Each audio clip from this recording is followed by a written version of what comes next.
Hello বন্ধুগণ, দেখেন আজকে কিনে এসেছি চাউল, ধনিয়া পাতা, কাঁচা মরিচ আর শুকনা মরিচ। আর আজকে এগুলা দিয়ে শীতের চিতই পিঠা বানিয়ে খাও বন্ধুগণ, মজা হবে। আমাদের সাথেই থাকুন বন্ধু।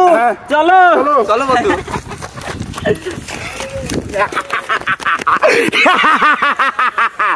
আজকে খাবো শীতের চিতই পিঠা। বন্ধু রাখো।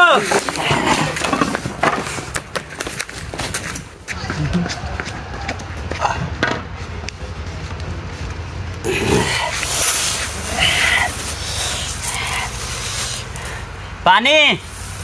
এবার চাউলগুলো 1 ঘন্টার জন্য ভিজায় রাখতে হবে।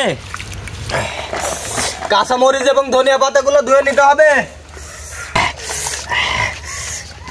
এবার কাঁচা মরিচ এবং ধনিয়া পাতা পেস্ট করে নিতে হবে।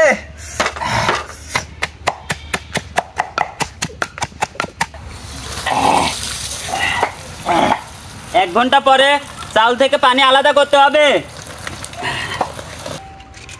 বন্ধুগণ, এখন চাউল থেকে আটা বের করতে হবে।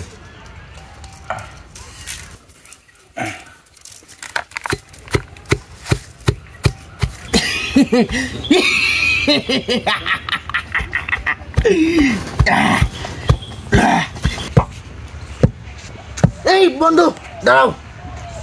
বন্ধুগণ, আটা রেডি, এবার তেলে নিতে হবে।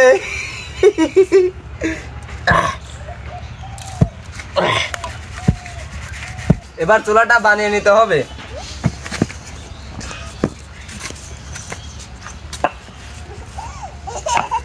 লবণ, গরম গরম কুসুম পানি, ঠান্ডা পানি। এবার ভালোভাবে মাখাই নিতে হবে।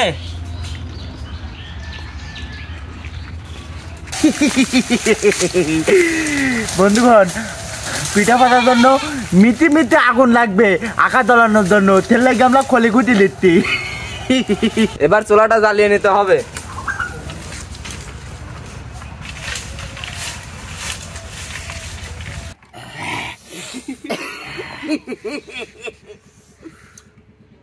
এবার পানি দিয়ে আটা গুলা দিয়ে দিলাম। এবার ঢাকনা দিয়ে ঢেকে দিতে হবে। এবার পানি দিয়ে দিতে হবে, নাহলে সিদ্ধ হবে না।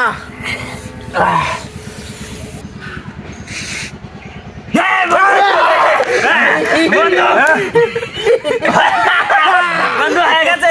বন্ধু তুলো, আমি তো ঘুমাই গেছিলাম।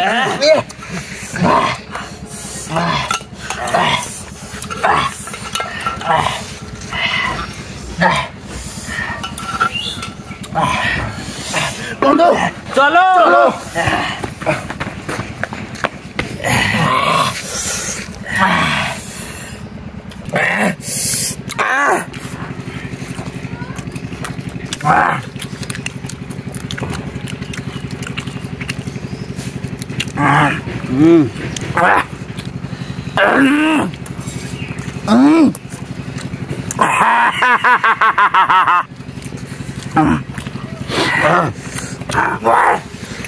বন্ধুগণ, কিরম লাগলো আমার শীতের পিঠা?